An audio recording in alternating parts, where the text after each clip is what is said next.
సరస్వతి కుటుంబం. అమరావతి పట్టణంలో ఒక పేద కుటుంబం ఉండేది. వారినందరూ సరస్వతి కుటుంబం అని చెప్పుకునేవారు. ఎందుచేతనంటే ఆ కుటుంబంలో చేరిన బ్రాహ్మడు, ఆయన భార్య, వారి కుమారుడు, కోడలు కూడా పండితులు, ధారాళంగా కవిత్వం చెప్పగలవారు. వారు దారిద్ర్యం బాధపడలేక తమ వంటి వారికి భోజరాజు చక్కని సన్మానాలిస్తాడని విని ఒకనాడ నలుగురు ధారానగరానికి ప్రయాణమై వచ్చారు. ధారానగరం అంత దూరంలో ఉందనగా వారికి ఒక బ్రాహ్మణుడు ఎదురుపడి తండ్రితో, అయ్యా, తమ ప్రయాణం ఎక్కడికి అని ఆదరంగా అడిగాడు.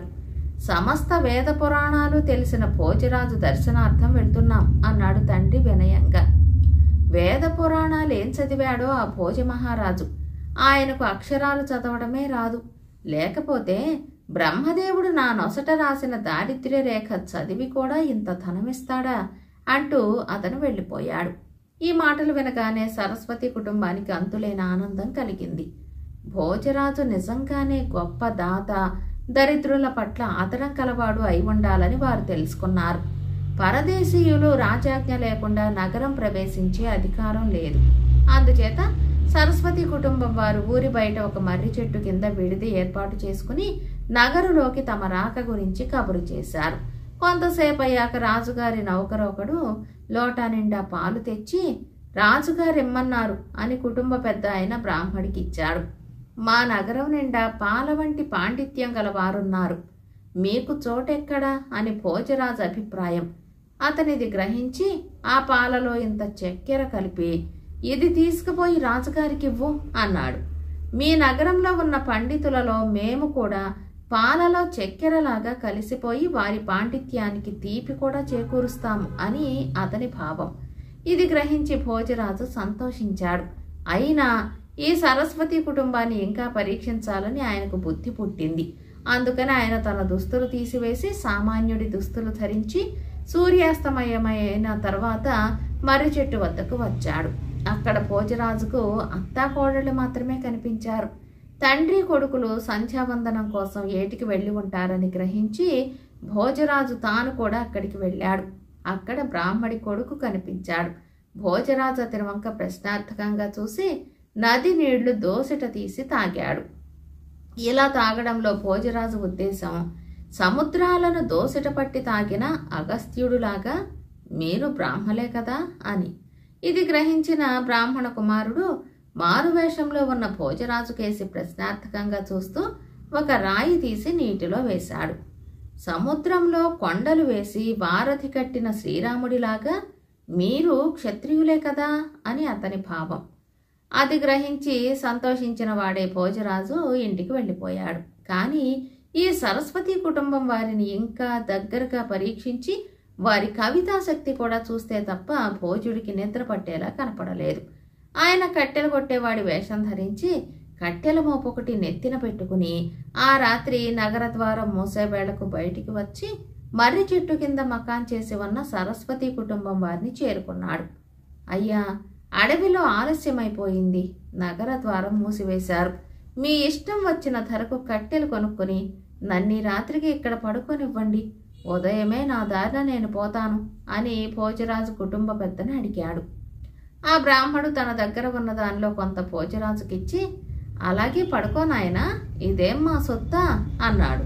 అర్ధరాత్రి వేళ దొంగల భయం ఉండవచ్చు కనుక అందరూ నిద్రపోకుండా ఒక్కొక్క జాము ఒక్కొక్కరు మేలుకుని ఉండేటట్టు సరస్వతి కుటుంబం వారు నిశ్చయించుకున్నారు. మొదటి జాము తండ్రి మేలుకున్నాడు. కొంతసేపు అయ్యాక మారువేషంలో ఉన్న భోజరాజు, అసారే ఖలు సంసారే సారమేతత్రయం స్మృతం అన్నాడు. అంటే దాని అర్థం, నిస్సారమైన సంసారంలో ఈ మూడు సారములైనవిగా భావించబడుతున్నాయి అని.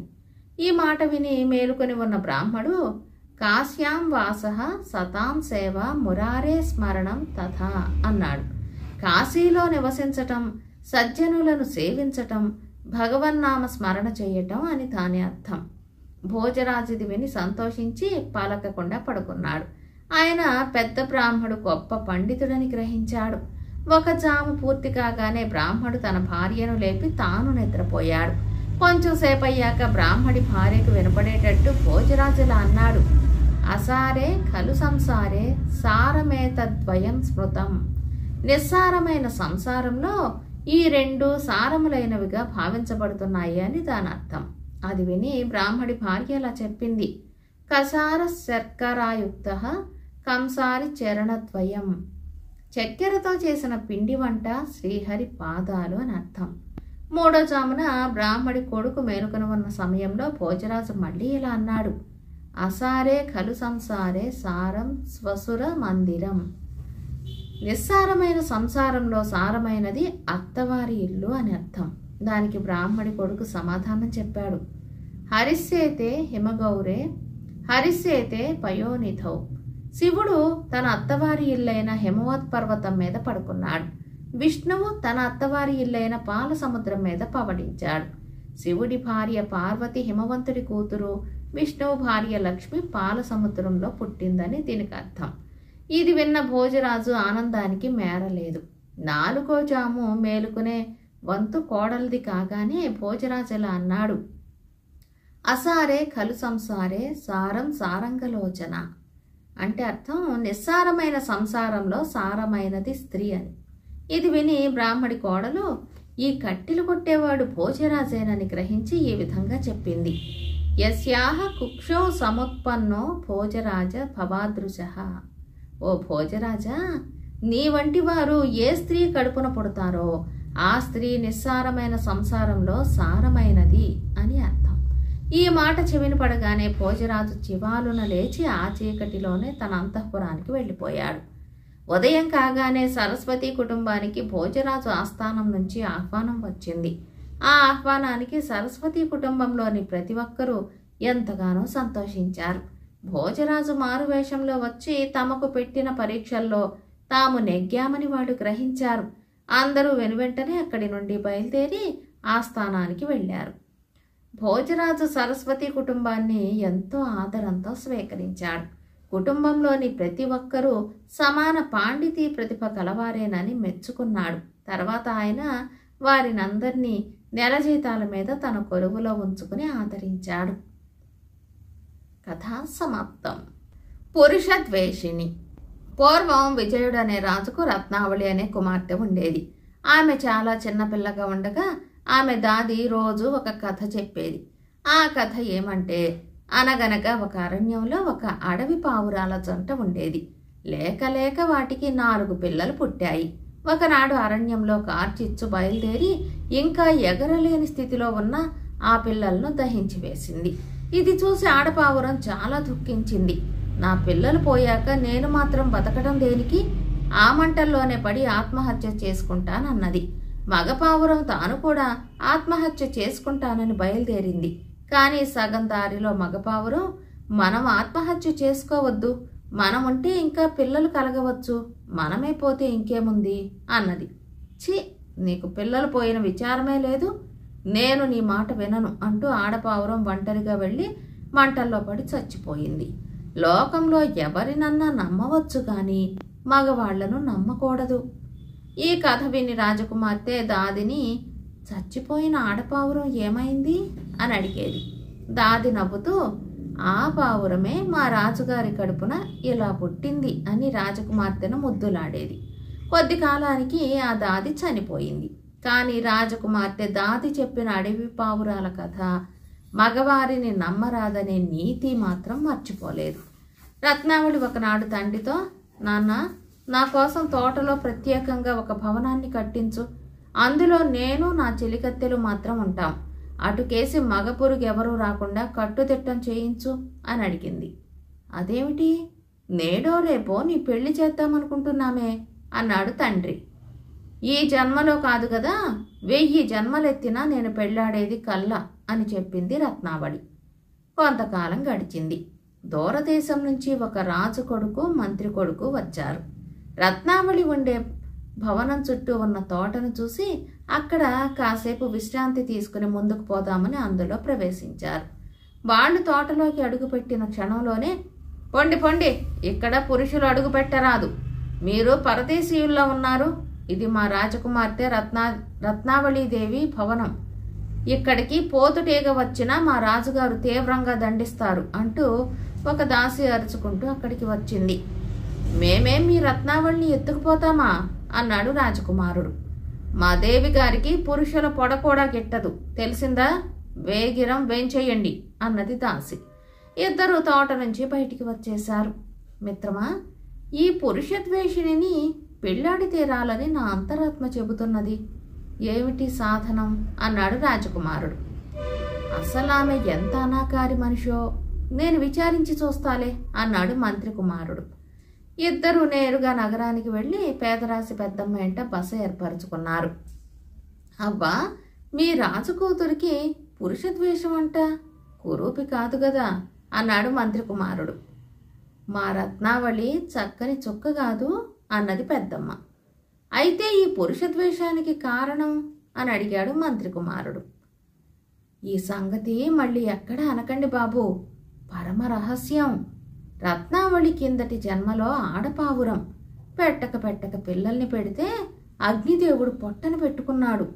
ఆడపావురము మగపావురము కలిసి ఆత్మహత్య చేసుకుందామని అనుకున్నాయి. ఆఖరు క్షణంలో మగపావురం ఎటో తప్పించుకు పారిపోయింది.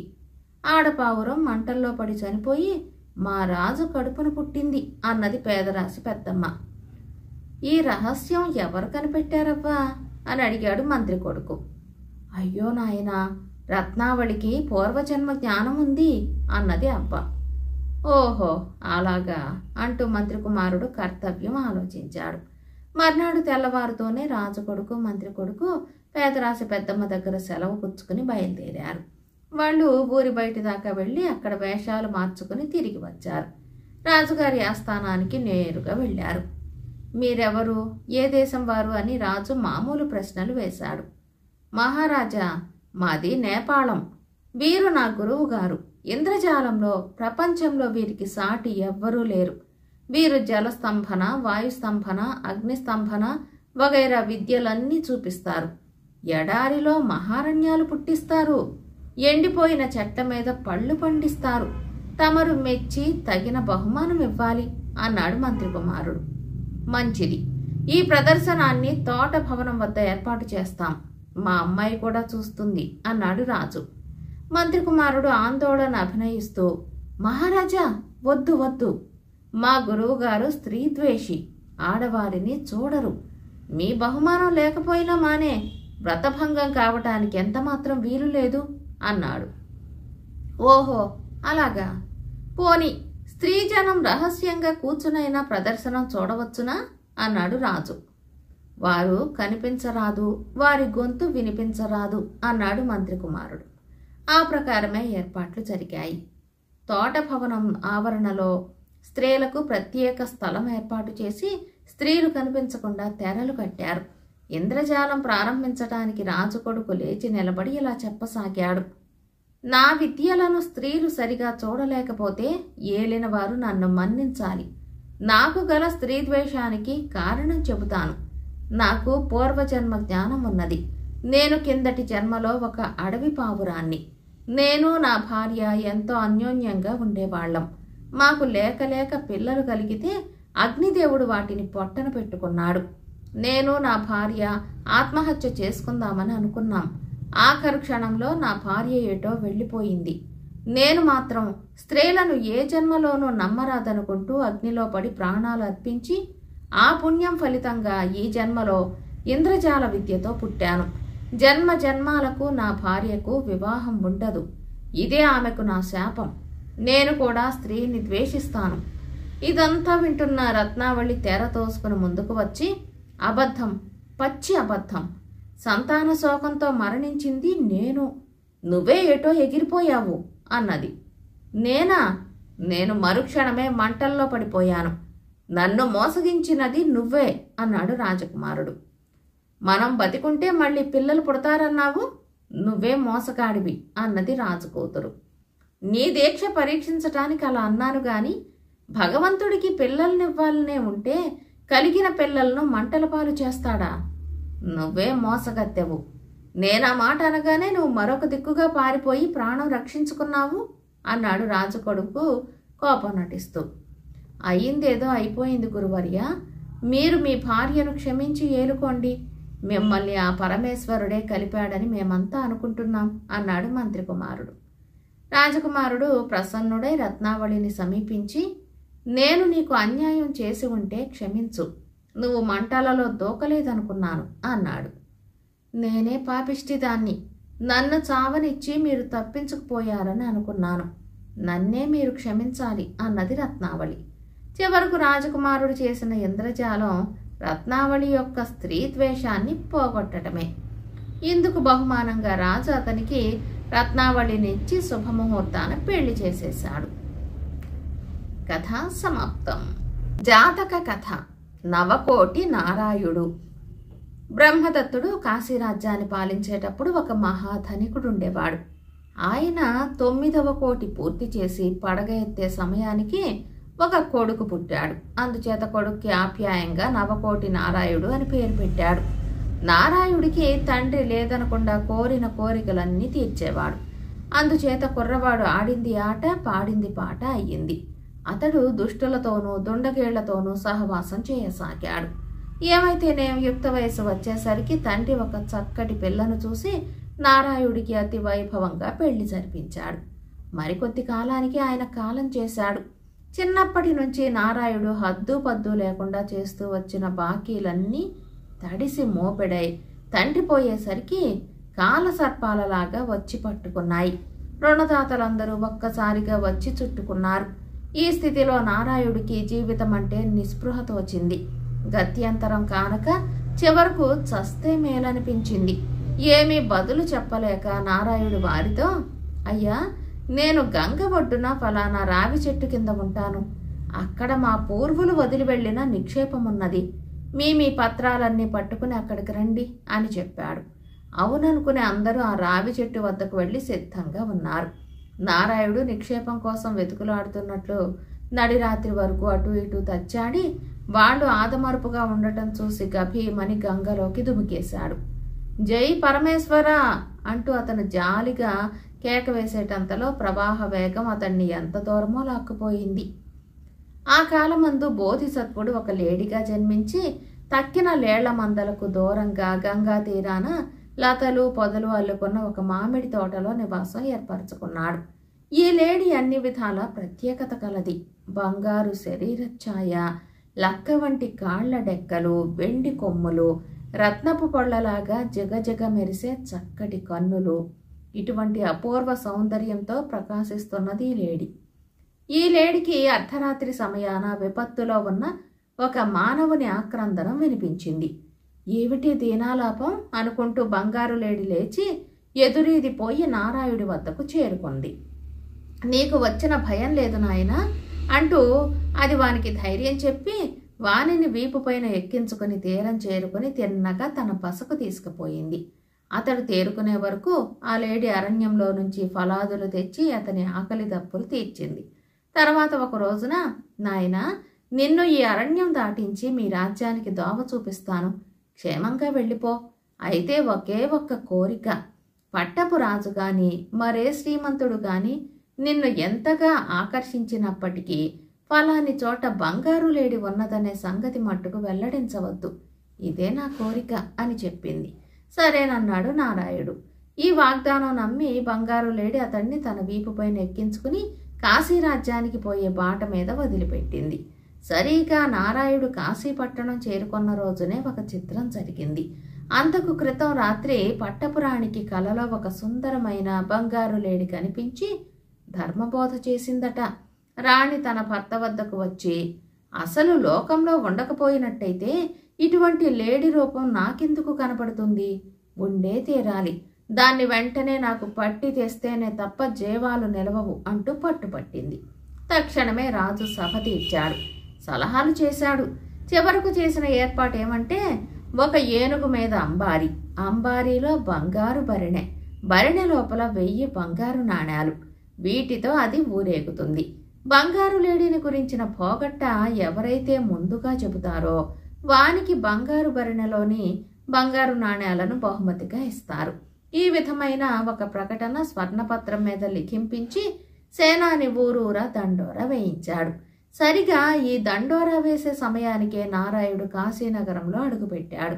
అతను సేనాని వద్దకు వచ్చి, అయ్యా, మీకు కావలసిన ఆ బంగారు లేడిని గురించి నాకంతా తెలుసు. నన్ను ప్రభువు దగ్గరకు తీసుకుపోండి, మనవి చేస్తా అన్నాడు. తర్వాత నారాయుడు రాజును పరివారాన్ని వెంట పెట్టుకుపోయి బంగారు లేడి నివసించే ఏకాంత స్థలం చూపించి తను అల్లంత దూరాన నిలబడ్డాడు. రాజుగారి పరివారం ఒక్కసారిగా గొల్లుమని కేకలేశారు. లేడి రూపంలో ఉన్న బోధిసత్వుడు ఆ శబ్దం విన్నాడు. ఎవరో గొప్ప అతిథి వచ్చి ఉండాలి, స్వాగతమిద్దాం అనుకుంటూ అతను లేచి అందరూ తప్పించుకొని తిన్నగా రాజు నిలబడ్డ చోటికి పోబోయాడు. లేడీ యొక్క వేగానికి రాజు ఆశ్చర్యపోయాడు. విల్లమ్మలు తీసుకుని లేడీకి ఎక్కుపెట్టాడు. అప్పుడు అది ఇలా అన్నది, రాజా ఆగు, తొందరపడకు. నా ఉనికిని గురించి నీకు చెప్పిన వారెవరు? రాజు చెవులకు ఈ మాటలు అమృతతుల్యంగా వినపడినాయి. ఆయనకు తెలియకుండానే విల్లమ్ములు కింద పడినాయి. నిదానమైన మధుర స్వరంతో బోధిసత్వుడు, రాజా నా ఉనికిని నీకు తెలియజేసిందెవరు అని మళ్లీ ప్రశ్నించాడు.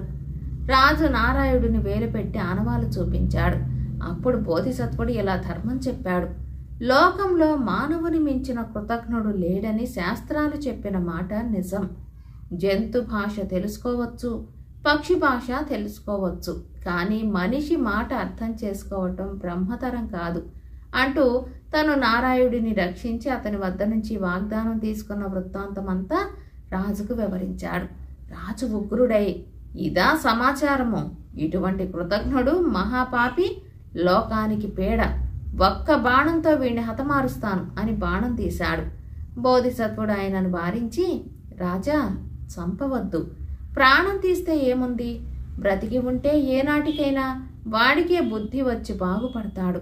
నీ వాగ్దానం ప్రకారం వాడికి ఇవ్వవలసిన బహుమతులు కూడా ఇచ్చివెయ్యి, ఇదే న్యాయం అని హితబోధ చేశాడు. అలానే చేశాడు రాజు. బోధిసత్వునిలోని ఔదార్యము, క్షమ మొదలైన మహత్తర గుణాలన్నీ అప్పుడు బోధపడినాయి రాజుకు. బోధిసత్వుడు మహానుభావుడని గుర్తించి ఆయనను తన రాజ్యం నడిపించే సారథిగా ఎంచుకున్నాడు. ఆ తర్వాత నారాయుడు ఎటుపోయాడో ఏమయ్యాడో ఎవరికీ తెలియదు. కథ సమాప్తం. కీర్తిసేన కథ.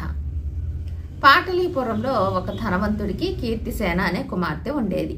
ఆ పిల్లను మగధలో ఉండే దేవసేనుడనే గొప్ప ధనికుడికి ఇచ్చి పెళ్లి చేశారు. దేవసేనుడికి తండ్రి లేడు, ఇంట తల్లిదే పెత్తనం. తన కొడుకు భార్య మీద ఆపేక్షగా ఉండటం చూసి దేవసేనుడి తల్లి తన కోడలిని కనపడకుండా హింసలు పెట్టసాగింది. భర్త మనసు కష్టపడిపోతుందేమోనని కీర్తిసేన ఈ విషయం ఎన్నడూ అతనితో చెప్పలేదు. ఇలా ఉండగా దేవసేనుడు వర్తకం కోసం వలభి నగరం వెళ్లవలసి వచ్చింది. అతను తిరిగి వచ్చేదాకా తనకు దిక్కులేదు కనుక కీర్తిసేన భర్తతో తన అత్తగారు పెడుతున్న హింసలు చెప్పుకున్నది. దేవసేనుడు ఆశ్చర్యపోయాడు. అయినా భార్యను వెంట తీసుకుపోవటం సులభమైన పని కాదు కనుక అతను తల్లితో లౌక్యంగా, అమ్మా నేను వెళ్తున్నాను, నీ కోడలు గొప్ప ఇంట పుట్టింది, నేను తిరిగి వచ్చేదాకా దాన్ని ఎట్లా చూసుకుంటావో మరి అన్నాడు. నాకు తెలియదట్రా నాయనా, నాకు నువ్వొకటి అదొకటినా అన్నది తల్లి. అనుమానం తీరిన వాడే దేవసేనుడు ప్రయాణమై వెళ్ళాడు. వెంటనే అత్తగారు కీర్తిసేనను చావ చితకగొట్టి, పాపిష్టిదానా, నాకు నా కొడుకు మధ్య తంపులు పెడతావా, అనుభవించు అంటూ ఆమెను ఇంటి అడుగున ఉన్న చీకటి కొట్లో వేసి మూత మూసి గడియ వేసింది. తన కోడలు అందులోనే మగ్గి చస్తే కొడుకు వచ్చాక, నాయనా నీ భార్య నీ కోసం బెంగపడి చచ్చింది అని చెప్పటానికి ఆమె నిశ్చయించుకుంది. చీకటి కొట్లో కీర్తిసేన చాలాసేపు తన దుస్థితి తలుచుకుని దుఃఖించింది.